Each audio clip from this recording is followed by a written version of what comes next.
There is a popular trend I'm seeing these days of people taping their mouth to stop snoring. And here's three reasons why this is a huge mistake. Number one, not understanding that what you're treating is the symptom and not the cause. See, mouth breathing isn't causing your snoring, it's your body's response, a desperate response, when you are choking and your airway is collapsing further back in the throat. If you get choked, you're going to get your mouth open. Number two, you're actually blocking your potential airway. Imagine as you're choking, you open your mouth and you're gasping for air.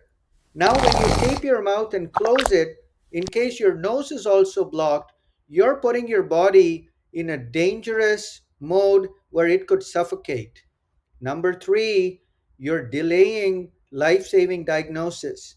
See, snoring is not just a sound or a loud sound, it is actually a symptom typically of obstructive sleep apnea, a dangerous condition linked to heart disease, stroke, and obesity. When you tape your mouth, you're just silencing the alarm on the real major medical problem.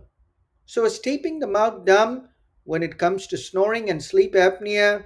It definitely is a dangerous distraction. There is zero medical evidence it works, none whatsoever. And it actually prevents your body's natural emergency response. If you are taping your mouth instead of getting a proper sleep study, you're not just ignoring the alarm, you're silencing it at your own risk.